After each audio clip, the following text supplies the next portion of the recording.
nahayga waataan ka jiray doodi maansada ee xalay baa duruufta iyo waqtigu igu danqaadeen waa midaan dan iyo waana biday duuga nololeeda dambi qolana kama sheegayo oo ruuxna maan durine bal inuu damiirkeena lumay dib ugu noolaado dad yahow maqal dulliga aan qabnaa idinka diimooni darajooyinkii aan gaadhnay u qorayo diiwaanku iyo doorkan saan nahay haddaan idin dareensiiyo daafaha adduunka oo dhan baan ugu dambaynaa daarood nin sheegta iyo hawiye diriya shiikhaashta digil iyo haddaan mirifle iyo dabarra faalle iyo digoodiya ajuuraan haddaan dhabu daraaseeyey dirkii ehlubeedkii iyo shariif ducasan loo yeelay dad gabooye sheegtaiyo tubaal duulka midigaana baajuunta doomaha wadiya deyrcad iyo shaashi dunjigeeda soomaali waa duul walaalaahoo dalkaynaga dhexeeya iyo danta iyo diinta eebbahay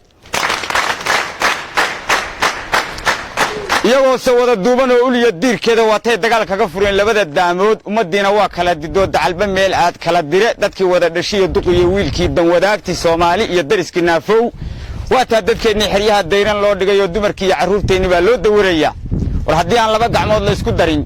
damal ma gooyaane isku duubni iyo maamul baa daawadeenna ahe ma ducaysannaa maanta waa kama dambaystii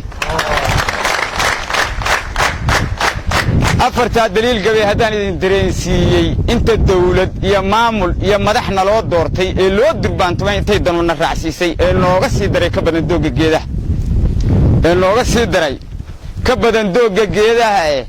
annaba daara waan leenahay iyo damal hadh waaweyne shirkii dabadda lala aadayey iyo dabaqa nairobi doodii kambaala iyo casmare duqayda loo geeyey waxa ay iga dambiinka uga tahay danaha soomaali in hadhuubka duur laga qoraa loo dan leeyahay baa loo dan leeyahay haddaan laba gacmood la isku darin dabal ma gooyaane isku duubni iyo maamul baa daawadeenna ahe ma ducaysannaa maanta waa kama dambaystii afartaa daliil gabay haddaan idin dareensiiyey barwaaqada dalkeenna iyo nimcada daayinina siiyey durdurrada biyaha keenaya iyo dooxa iyo hawdka dacallada shabeelle iyo jumbow webigu daadeeyey iyo dunyada iyo xoolahan dareer ka maalayno baddiiyo xeebtan lagu dayranee lagu dalxiisaayo dacalka raas casayriya ilaa darafka kaambooni meeshan iyo degmadii seylac baan la isu diidayn dhulgariir daryaama iyo cirka oo baraf ka soo daato dabaylaha kufriga laynaya iyo malaha duufaan daawaa dhirtii laga helay oy dunidu waayeen inta aan gumaystihii la diray dib ugu soo guurin dalka hooye iyo ciidda yaan duul kalow hadhine haddaan laba gacmood la isku darin damal ma gooyaane isku duubni iyo maamul baa daawadeenna ahe ma ducaysannaa maanta waa kama dambaystii afartaa daliil gabay haddaan idin dareensiiyey in dhoweydba diintiiyo sharcigii daacad ma ahayn wadaaddadii aan dabiibkiiyo ka rabay duciya yaasiinka mid weliba darees buu xidhiyo duub u gooniya dagta qoriga loo sudhay baryahan laga dareen qaad ummaddiina kala duubsadoo dacalba meel aad timaweyn digriga noo timiyo xerow dariiqeedka ikhwaanka ah dukaamada dhigtay ee daashka wada jooga tabliiqa dalka oo idil maray aan socodka daalaynin takfiirka cuntada diiday iyo daribta loo keenay